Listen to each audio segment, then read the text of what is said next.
एक और अहम खबर को लेकर आगे आपसे चर्चा करेंगे। मध्य प्रदेश में नशा मुक्ति अभियान के तहत ताबड़तोड़ कार्रवाई जारी है।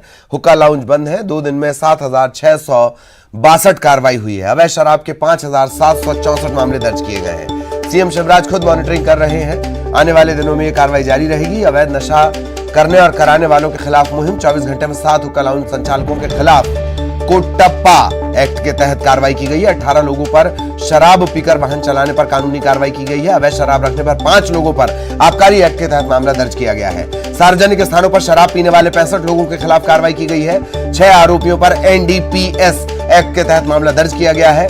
15 स्थानों पर नशा मुक्ति जागरूकता कार्यक्रम किया गया है।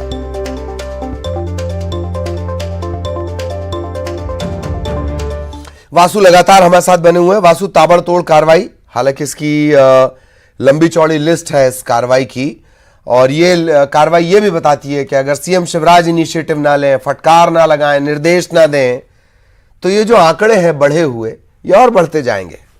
जी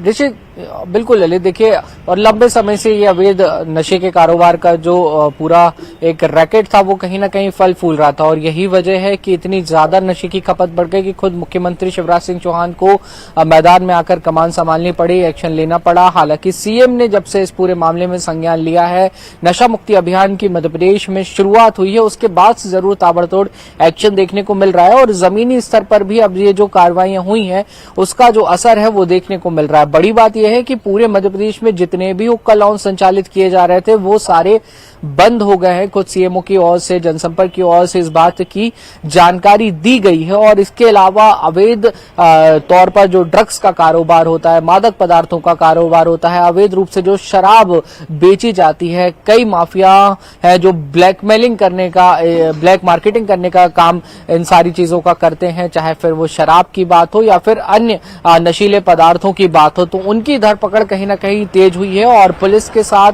इंटेलिजेंस का इनपुट इसमें लिया गया है। नारकोटिक्स ने लगातार बड़ी कार्रवाई की है।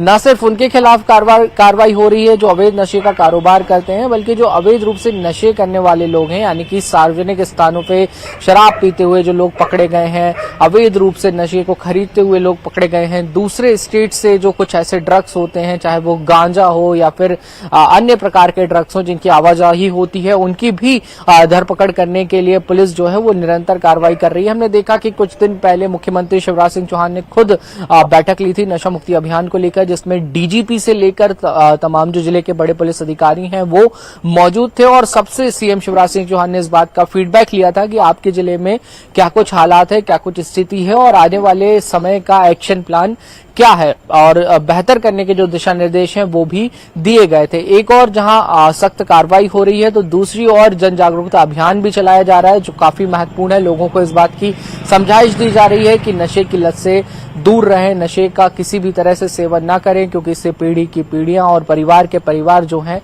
वो बर्बाद हो जाते हैं। हमने देखा कि मध्य प्रदेश की पूर्व मुख्यमंत्री जो है उमा भारती, वो नशे को लेकर, शराब के खिलाफ लगातार आवाज मुखर करती हुई आई थी, और उसके बाद सरकार ने एक बड़ा प्लान बनाया, सरकारी स्तर पर नशा मुक्ति अभियान चलाया गया, और इसकी शुरुआत भोपाल से हुई थी, जिसमें खुद बाबा रामदेव भी सीएम शिवराज सिंह चौहान के साथ, उमा भारती के साथ मंच पर नजर आए थे। तो कोशिश जरूर है, लेकिन इस पूरे मामले में कहीं ना कहीं सियासत भी घुल जाती है, क्योंकि कांग्रेस सरकार पे आरोप लगाती है कि एक और तो नशा बंद करने की बात की जाती है, और दूसरी ओर नीतियां ऐसी हैं कि शराब घरों घर पहुंच जाती हैं। तो ये भी 2 अलग अलग विषय हैं। जी जी, बहुत बहुत शुक्रिया वासु इस तमाम